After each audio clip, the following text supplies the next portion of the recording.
दूसरी खबर की बात करेंगे, जहां पर जेपी नड्डा जो बीजेपी के राष्ट्रीय अध्यक्ष हैं वो 2 दिवसीय दौरे पर अपने यहां पर पहुंचे हुए हैं। और इस दौरान नड्डा लोकसभा चुनाव समेत अन्य चुनावों की तैयारियों की नब्ज भी टटोलेंगे। पार्टी ने नड्डा के दौरे के बहाने प्रदेश कोर कमेटी की बैठक आयोजित की है, जिसे नड्डा ने संबोधित किया। वहीं कोर ग्रुप की बैठक में नड्डा लोकसभा चुनाव की सांगठनिक तैयारियों के बारे में फीडबैक ले सकते हैं।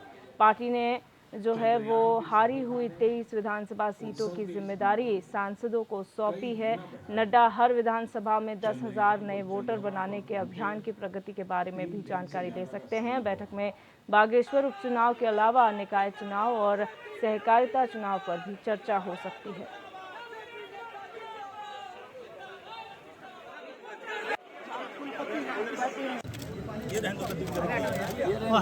अरे भाई साहब हेलो।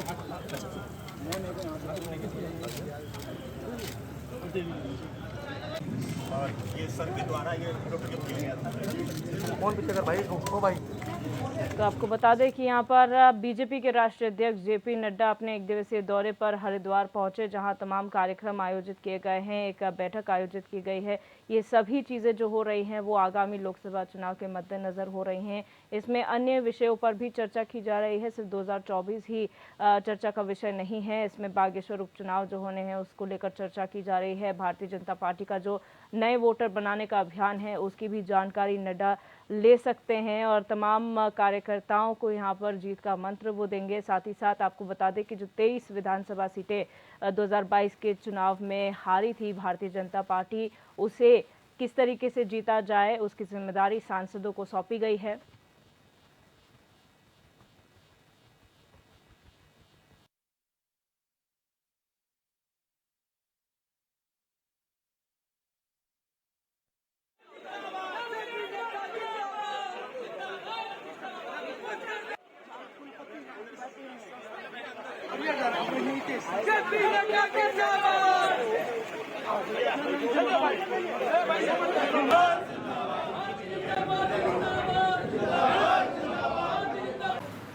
चंद्रयान की सफलता ने उत्सव के इस माहौल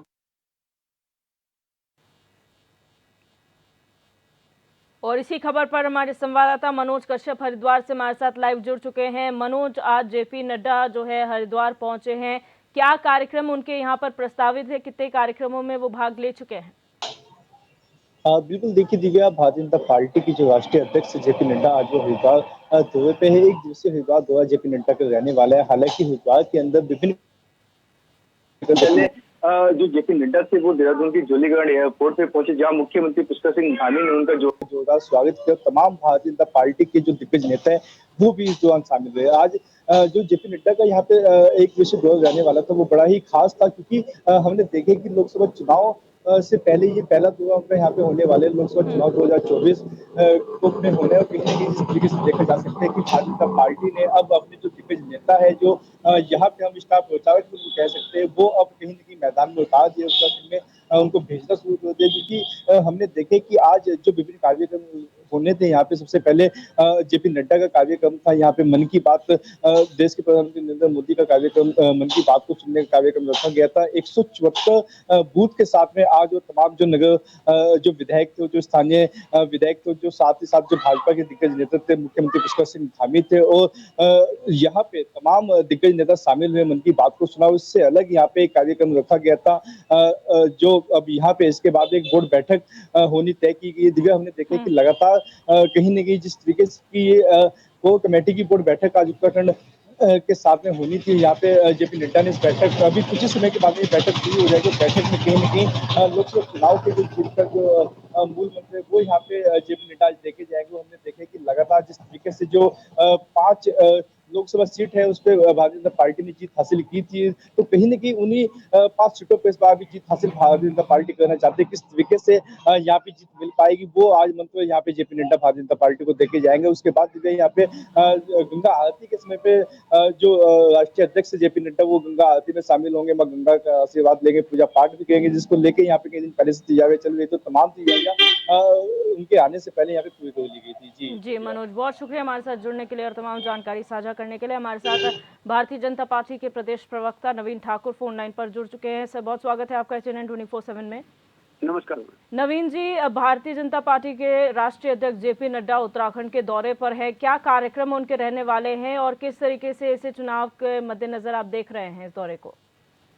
जी मैडम, चुनावी कार्यक्रम नहीं है, निजी कार्यक्रम माननीय राष्ट्रीय अध्यक्ष जी का आज ये है। और सुबह सबसे पहले 10:30 बजे ऋषिकुल विश्वविद्यालय हरिद्वार में एक वृक्षारोपण का अमृत वाटिका की जो स्थापना हुई, उसमें वृक्षारोपण माननीय राष्ट्रीय अध्यक्ष जी ने किया। उससे पूर्व 9:30 बजे माननीय मुख्यमंत्री जी, प्रदेश अध्यक्ष जी, संगठन महामंत्री जी, प्रभारी जी द्वारा उनका एयरपोर्ट पर स्वागत हुआ था। फिर बूथ नंबर 174 ऋषिकुल में ही उन्होंने मन की बात जो माननीय प्रधानमंत्री कार्यक्रम था, सभी कार्यकर्ताओं के साथ सुनकर माननीय राष्ट्रीय अध्यक्ष जी ने उस कार्यक्रम में प्रतिभाग किया। फिर 12 बजे वासुदेव कुंडकम व्याख्यान, एक ज्ञानमाला का कार्यक्रम था देव सांस्कृतिक विश्वविद्यालय में, उसमें माननीय राष्ट्रीय अध्यक्ष जी सम्मिलित हुए। और अभी हमारी एक जो है बैठक भी गॉडविन होटल में होनी है राष्ट्रीय अध्यक्ष जी के साथ प्रमुख पदाधिकारियों की। और शाम को गंगा आरती का एक अंतिम कार्यक्रम 6:30 बजे माननीय राष्ट्रीय अध्यक्ष जी का है। उसके बाद वो सीधा दिल्ली के लिए प्रस्थान करेंगे। जी, बेशक ये उनका एक निजी दौरा रहा हो, लेकिन कार्यकर्ताओं में कितना उत्साह है, क्योंकि बागेश्वर का उपचुनाव है, फिर उसके बाद आप लोग 2024 की भी तैयारियां कर रहे हैं, तो कितना जोश आप लोगों में है इस वक्त?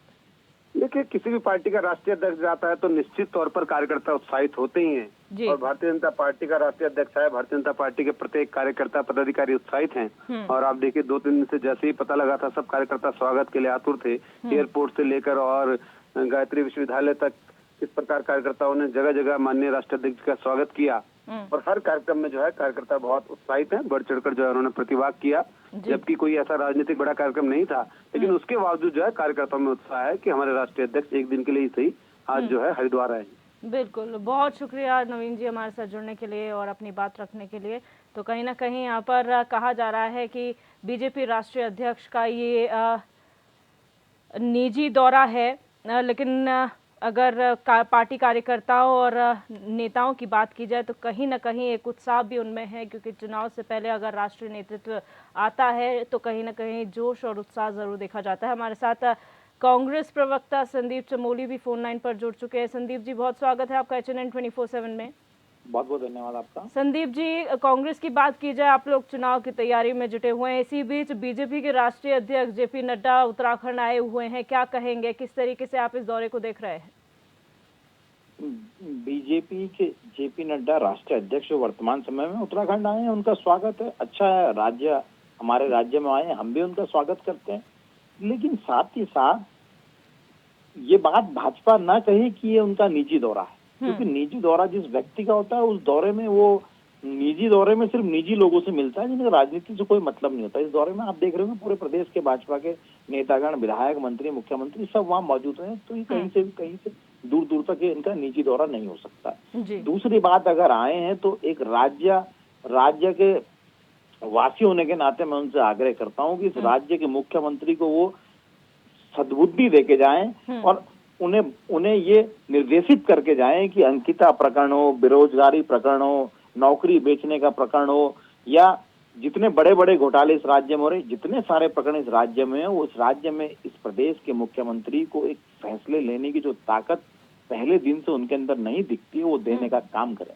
पूरे राज्य में जिस प्रकार का माहौल है, मैं जेपी नड्डा जी से आग्रह करूंगा कि ये राज्य जो 23 वर्ष का हो चुका है, लेकिन जब से ये पुष्कर सिंह धामी मुख्यमंत्री बने, ये 23 वर्ष के बराबर ही पीछे जा चुका है। तो आपसे, आपके माध्यम से मैं आग्रह करना चाहता हूँ कि मुख्यमंत्री को सद्बुद्धि दें और जो यूके SSSC, अंकिता बहन प्रकरण, इन प्रकरणों में भाजपा कोई मजबूत ऐसी व्यवस्था कर सके जिससे आने वाले समय में लोगों का सरकारों के ऊपर विश्वास बना रहे।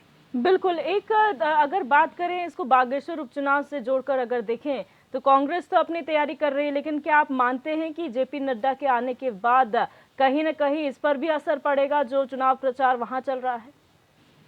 दिव्यदर्शनी जी, आपने देखा होगा कि आज ही एक पत्र मीडिया पे वायरल हो रहा है कि वहाँ जो सूचना के जिला सूचना अधिकारी है, वो पत्रकार महोदयों को बुला के, पत्रकार साथी बुला के कहते हैं कि आपको कुछ भी करने से पहले हम लोगों को प्रदर्शित करना पड़ता है। ये देश में पहली बार हो रहा है। आप पुतले नहीं फूंक सकते, विरोध प्रदर्शन नहीं करते लोकतांत्रिक तरीके से। आपने देखा है किस प्रकार पत्रकार साथी की माइक आईडी छीनने का काम जो वहाँ के कोतवाल ने किया, वो क्या है? वो सरकार की सरपरस्ती है, उनका घमंड है।